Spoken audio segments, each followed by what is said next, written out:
또 이 새벽에 하나님을 사모하며 나오신 여러분들을 환영합니다. 여러분은 여러분의 자녀들에게 무엇을 남기고 무엇을 이야기하고 싶으시겠습니까?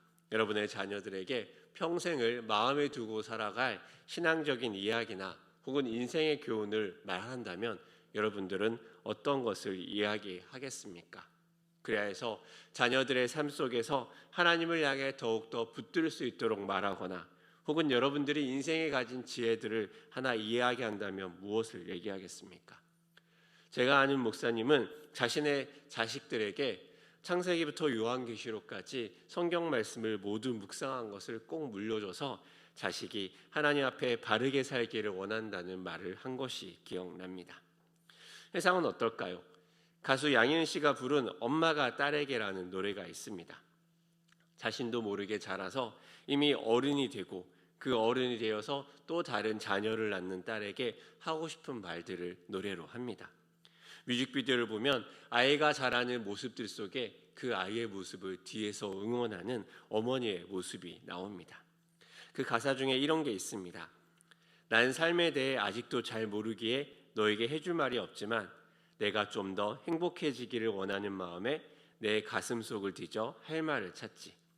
공부해라. 아니 그건 너무 교과서야. 성실해라. 나도 그러지 못했잖아. 사랑해라. 아니야 그건 너무 어려워. 너의 삶을 살아라. 내가 좀 더 좋은 엄마가 되지 못했던 걸 용서해 줄 수 있겠니? 넌 나보다는 좋은 엄마가 되겠다고 약속해 주겠니? 딸이라는 자녀를 키우는 어머니의 마음이 조금 느껴지지 않습니까? 무엇을 말하고 어떤 말을 해줄지, 요즘 젊은 사람들이 말하는 꼰대가 아닌 인생의 지혜자로, 또한 부모라는 그 어떤 것으로 얻을 수 없는 그 자리에서 할 수 있는 것은 무엇일까 고민해 보게 됩니다.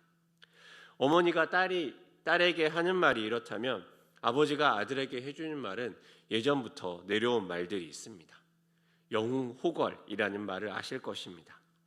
영웅이란 말은 담력과 무용이 뛰어난 사람이고 호걸은 지용이 뛰어나 두랑과 기계를 갖춘 사람입니다.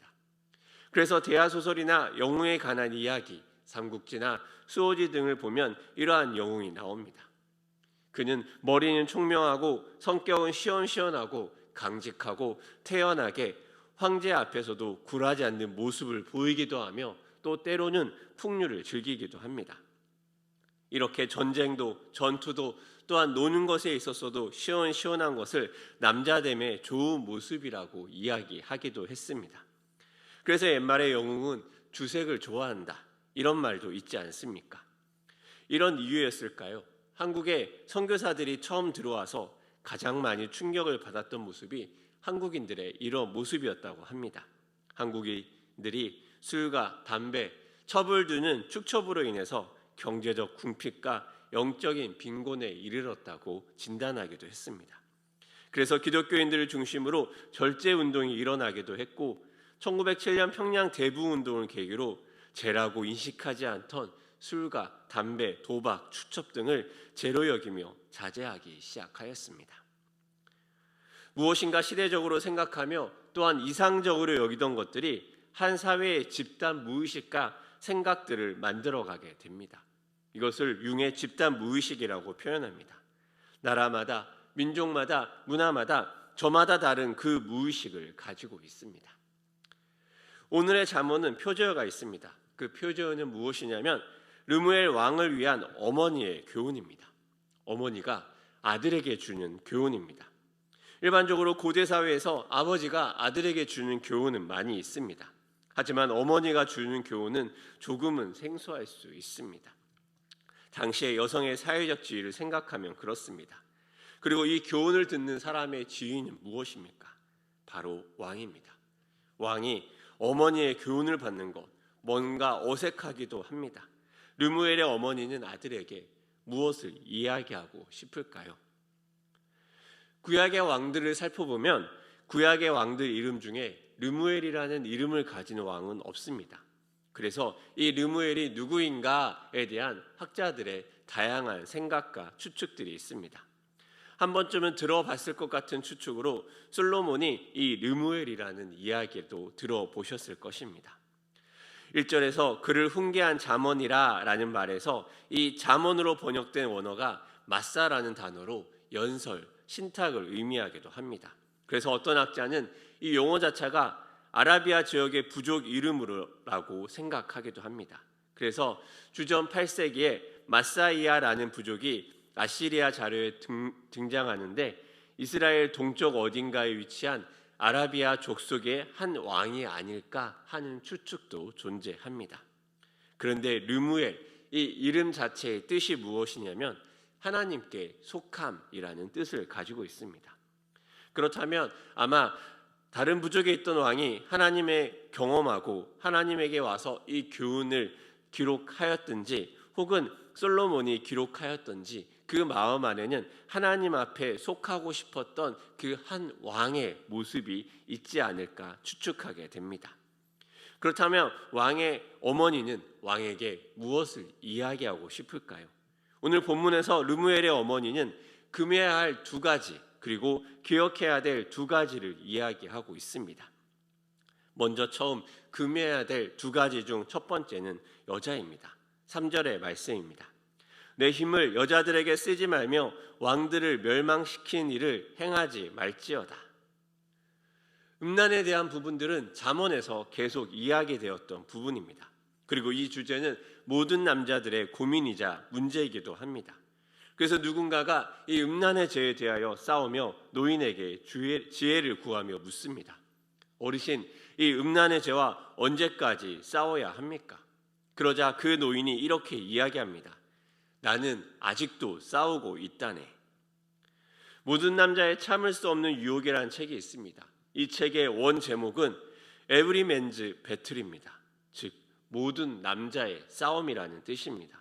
이 책에서는 모든 유혹을 부정하지 않고 오히려 솔직하게, 아니 적나라하게 그 유혹의 실체를 까발려야 된다고 말합니다. 그래서 어떻게 이 유혹을 이겨내는지에 대해 이야기할 때 그 유혹을 부정하지 않습니다. 그래서 길에서 눈길이 가는 옷차림의 사람을 볼 때 눈길이 가는 것을 막을 수 없지만 빨리 눈을 돌릴 수 있다고 이야기하며 눈을 굶기는 훈련으로서의 방법을 제안하기도 합니다. 모든 남자가 이럴진데 하물며 왕은 어떻겠습니까? 권력과 힘을 가지고 그 유혹에 매번 노출되어 있는 왕은 어떠합니까? 우리가 잘 알고 있는 삼국지에 나오는 조조가 있습니다. 시대의 간홍이라 불렀던 조조는 당시의 일반적인 방법, 문화적 풍습인 적을 싸워 이기고 장수의 아내를 첩으로 삼는 일을 하며 많은 아내와 첩을 줍니다. 당시에는 용인됩니다. 그렇지만 그것이 때로 화로 돌아오기도 합니다. 한 번은 조조가 장제와의 전투에서 승리하고 장제의 조카인 장수가 항복을 합니다. 그리고 조조는 장제의 아내인 유명한 미인 추씨를 첩으로 삼으려고 합니다. 이 말을 들은 조카 장수는 화가 났고 조조는 그런 장수를 오히려 죽이려 합니다. 그러자 장수는 조조를 습격하게 되고 조조군은 패하고 조조의 아들 둘이 죽고 용장인 전이까지 잃어버리게 됩니다. 권력과 힘을 가진 왕이 이 종족의 마음을 빼앗길 때 어떤 일이 일어날지를 보입니다. 연희까지 가지 않아도 우리는 성경에서 그러한 모습을 많이 찾을 수 있습니다. 바로 솔로몬 아닙니까? 그렇게 지혜로웠던 솔로몬이 말년이 왜 그렇게 되었을까요? 평화를 위해 이 왕들의 딸과 결혼을 하고 그들을 위해 성을 쌓습니다. 솔로몬이 성전만 지은 것이 아니라 성을 짓고 왕비와 첩들을 위한 집들을 짓습니다. 그리고 베르라는 이름인지 정확히 알 수 없지만 이방신들에게 그 여인들이 제사할 수 있는 공간도 만듭니다. 그렇게 지혜의 왕 솔로몬은 그 스스로 먼저 정욕과 유혹에 조심하라 하던 그 왕도 정욕과 유혹에 넘어집니다. 하나님이 두 번이나 솔로몬을 찾아와 우상 숭배를 멈추라 하지만 듣지 않습니다. 힘과 권력으로 열린 유혹의 문제인 성적인 문제가 들어가고 곧이어 하나님을 떠나는 죄의 길로 떠나가게 됩니다. 곧 성적인 문제를 통해 하나님을 떠나는 길이 열리게 되고 그 길을 따라 사람들은 자기도 모르게 따라가게 됩니다. 왕비로서 삶을 살던 르무엘의 어머니는 이것을 알기에 자신의 왕이자 아들인 르무엘에게 그 여자를 조심하라고 합니다. 두 번째 금하는 것은 무엇입니까? 4절의 말씀입니다. 르무엘아, 포도주를 마시는 것이 왕들에게 마땅하지 아니하고 왕들에게 마땅하지 아니하며 독주를 찾는 것이 주권자들에게 마땅하지 않도다. 저희 집안은 술을 못 먹습니다. 알코올을 분해하는 요소가 아마 없는 것 같습니다. 아버지가 술을 드시는 것도 평생 본 적이 없습니다. 그렇게 술을 먹는다는 것이 무엇인지 잘 알지 못합니다. 하지만 이야기를 들어보면 술을 끊기 위해 기도하다 주님을 만난 이야기도 많이 듣게 됩니다. 그리고 지금도 술은 사회성의 좋은 도구로 활용되기도 합니다. 제가 직장 생활할 때 기독교 회사임에도 불구하고 술로 맺어진 관계는 사적으로 더 끈끈해지는 것을 보게 됩니다. 그렇게 세상 사람들은 아무렇지 않게 편하게 이야기합니다. 남자가 술도 마실 줄 알아야 사회생활을 하지. 특별히 사람을 많이 마시는 집단은 더욱더 그렇습니다. 술과 여자, 이 부분들이 향하는 방향성이 있습니다. 이 방향성은 무엇입니까? 때로 사람들은 단순하게 이야기합니다. 이 두 가지, 술과 여자는 교회 다니면 금해야 되는 것들. 그래서 농담처럼 얘기합니다. 내가 술을 못 끊어서 교회를 못 다녀. 청년들은 이러한 종력에 대해 얘기합니다. 아니, 지금 세상이 어떤 세상인데 아직도 이런 이야기를 합니까? 그렇지만 우리는 이 술과 여자가 낳는 이 종력으로 열린 문들이 어디를 길로 향하는지 우리는 보아야 합니다. 이 여자와 술, 이 종력을 위한 삶이 무슨 결과를 낳습니까? 5절의 말씀입니다. 함께 5절의 말씀을 읽어보도록 하겠습니다. 시작. 술을 마시다가 법을 잊어버리고 모든 공고한 자들의 송사를 굽게 할까 두려우니라. 아멘. 송사는 무엇입니까? 왕의 중요한 사명입니다. 그리고 그 왕에게 사명을 주는 사람은 누구입니까? 바로 하나님입니다. 하나님이 사명을 주고 그 사명대로 살아야 되는 사람이 바로 그리스도인입니다. 그리고 그것을 위해 힘과 권력을 부여받은 사명자라면 어떻겠습니까? 그 사명자, 그 왕이 여자와 술을 함께 할 때 방향성을 잃어버리게 됩니다. 자신의 부르심과 자신의 사역과 자신의 사명의 방향성을 잃어버리게 만듭니다. 그리고 그 결과로 송사를 굽게 합니다. 하나님이 우리에게 거룩을 요구하는 이유는 무엇입니까? 우리가 세상에서 누리는 쾌락, 그 가운데 있는 쾌락을 즐거워하는 것을 하나님이 싫어해서가 아닙니다. 단지 그것만이 아닙니다. 하나님이 우리를 부르신 이유가 있고 그 부름의 이유대로 우리가 한 걸음 한 걸음 나아가길 원합니다. 그것이 이 땅을 살아가는 선한 청지기 아니겠습니까? 그런데 작은 쾌락에 빠지고 그 쾌락의 문들이 열리고 그 쾌락의 문들로 인해서 하나님의 사명대로 살아가지 못하는 우리 인생이 된다면 어떡하겠습니까? 아이들에게는 간식 타이밍이 중요합니다. 학교, 학원을 다녀온 아이들은 배고파합니다. 그럴 때 간식을 줍니다. 그 간식은 무엇입니까? 먹고 배부르는 식사로 대체될 수 있지 않습니다. 좀 늦게 간식을 주게 되면 아이들은 저녁을 먹지 못하고 제대로 된 영양을 섭취하지 못합니다. 이것은 우리의 삶도 마찬가지 아닙니까? 작은 쾌락, 작은 기쁨에 하나님의 온전한 기쁨을 누리지 못하며 이 땅을 살아가야 되는 우리의 사명을 잃어버린다면 그것은 어떻겠습니까? 술과 여자라는 구체적으로 지정되는 이것은 거룩, 하나님을 향한 우리의 온전한 기쁨을 막아서며 사명자로 사는 우리의 삶을 막아내는 것입니다. 특별히 왕으로 살아가며 사람들에게 영향을 미치는 자라면 더욱 그렇습니다. 그렇다면 기억해야 될 것은 무엇일까요? 하나님이 술을 싫어하는 것처럼 이야기하지만 6절의 말씀은 좀 다른 것처럼 보입니다. 6절의 말씀입니다. 독주는 죽게 된 자에게, 포도주는 마음에 근심하는 자에게 줄지어다. 술을 주는 이유, 죽게 된 자에게 독주를 주는 이유는 무엇입니까? 바로 고통 때문입니다. 인생의 모든 것이 끝났으니까 술을 먹어라 이렇게 이야기하는 것이 아니라 이 술이 때로는 고통을 줄여주는 효과가 있기 때문입니다. 너무 마음의 병에 빠져 있지 않도록, 정죄 가운데 머물러 있지 않도록 그 상황에서 오히려 긍휼을 이야기합니다. 이것은 그것을 건면하는 것보다 그 삶에서 나오지 못하는 자를 판단하고 정죄하는 것이 아니라 긍휼히 여기고 도와주고 오히려 함께 나아가려는 것입니다. 마치 예수님의 모습을 떠올리게 합니다. 안식일에 병자를 고치는 것과 안식일을 지키는 것으로 바리새인과 싸우던 예수님의 모습도 생각납니다. 특별히 왕에게 이런 모습은 어떻겠습니까? 받아주고 긍휼히 여겨주며 품어주며 이건 역시 왕의 미덕 아니겠습니까? 두 번째 기억해야 될 것은 공의입니다. 9절은 이렇게 얘기합니다. 너는 입을 열어 공의로 재판하여 공고한 자와 궁핍한 자를 신원할지니라. 왕의 방향성은 나라가 어디로 갈지와 연결됩니다. 나라를 움직이는 기틀입니다. 무엇이 옳고 무엇이 그른지를 판단할 수 있습니다. 사람들이 따라가야 될 올바른 모델이 무엇인지 알 수 있습니다. 그렇게 그 롤모델로서 왕이 존재하는 것입니다. 왕은 하나님의 공의를 따라 행하며 그 공의에 따른 사명자로서 자신의 말과 자신의 삶을 통해 하나님을 믿는 것이 어떤 것이며 하나님 말씀대로 살아가는 것이 어떤 삶인지를 보여주는 것입니다. 이 공의는 앞서 긍휼과 함께 더욱더 빛을 납니다. 마치 어머니와 아버지가 함께 하나의 하모니를 이루는 것처럼 말입니다.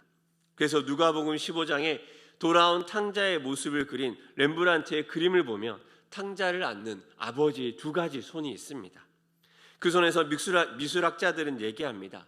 한 손은 따뜻하게 품어주는 어머니의 손이고 또 한 손은 공의 가운데 지켜나아가는 아버지의 손이라고 합니다. 그 두 손이 의미하는 것은 무엇입니까? 돌아온 아들에 대해서 공의의 손을 가지고 돌아온 아들에 대한 긍휼의 손을 가지고 그 아들을 끌어안는 것입니다. 마치 하나님의 대리자로서 왕이 있는 것처럼 말입니다. 왕에게 주는 어머니의 이 편지는 자신의 아들이 아니라 오히려 이 시대를 살아가는 그리스도인에게 주는 것 같습니다. 지금 눈앞에 작은 쾌락들에 그 마음이 쏠려 하나님의 사명대로 살아가지 못하고 사명이 아닌 지금 순간의 기쁨과 지금 순간의 쾌락에 흔들리는 우리에게 말을 거는 것 같습니다. 그리고 이 편지는 다시 우리가 어디로 가야 될지를 보여줍니다. 공의와 긍휼로 다스리며 품으시는 우리 주 예수에게 우리의 삶이 사명자로 살아야 되는 것을 다시 얘기합니다. 우리가 누구입니까? 하나님의 왕 같은 제사장 아닙니까? 우리는 누구입니까? 하나님의 사명 받아 그 사명대로 살아가는 하나님의 사명자가 아닙니까? 우리가 이 땅을 살아가는 존재의 이유는 무엇입니까? 하나님이 우리에게 주신 그 사명 때문 아닙니까? 그렇다면 우리는 그 사명자로 살아가는 우리의 삶을 돌아봐야 합니다. 우리는 하나님 말씀 받은 자로 하나님의 왕 같은 제사장으로 이 땅을 살아가고 있는지, 그 왕 같은 제사장으로 살아가는 데 있어 그 사명을 방해하는 것들은 무엇인지 우리의 삶을 돌아봐야 합니다. 운동선수들이 경기를 위해 훈련을 하고 식단 조절을 하고 준비를 하듯이 사명자인 우리도 하나님의 그 사명을 위해서 세상의 쾌락과 떨어지고 세상의 유혹과 떨어지고 하나님의 거룩을 지켜나아가며 하나님의 기쁨 안으로 파고드는 것과 같습니다. 잠깐의 쾌락에 머물지 않고 영원한 기쁨을 향해 나아가는 것, 그것이 바로 사명자의 삶이기 때문입니다. 그렇게 우리의 눈은 무엇을 보아야 합니까? 우리의 눈은 하나님의 그 말씀 가운데로 두어야 합니다. 하나님의 사명대로 사는 것을 막는 우리의 삶의 유혹들을 우리는 배척하며 하나님 말씀 따라 우리가 살고 있는지, 우리를 통해 하나님의 공의가 흘러가고 있고 우리를 통해 하나님의 긍휼함이 우리 주변의 사람에게 흘러가고 있는지를 보아야 합니다. 그래야 해서 우리 주변의 사람들이 우리를 통해 하나님의 공의를 경험하고 하나님의 긍휼을 경험하고 하나님의 사명자인 우리를 통해서 그들의 마음에 하나님 나라가 이루어지는지를 돌아봐야 합니다. 사랑하는 일산 충신의 여러분, 지금 우리의 삶은 어떻습니까? 하나님의 사명대로 살아가고 있습니까? 무엇이 하나님의 사명대로 살아가는 것을 막고 있습니까? 어떤 유혹과 어떤 쾌락에 빠져 하나님의 사명자의 삶이 걸림돌이 되고 있습니까? 그리고 돌아봐야 합니다. 그 사명자로 살아가는 우리의 삶을 통해 하나님의 공의와 긍휼이 어떤 모습과 어떤 방향으로 만들어지는지를 돌아보길 원합니다. 그리하여 오늘 우리의 삶을 통해서 우리 주변의 사람들이 하나님의 공의와 긍휼을 경험하며 하나님의 사명대로 힘차게 살아가는 일산 충신의 한 명 한 명 되시기를 축복합니다.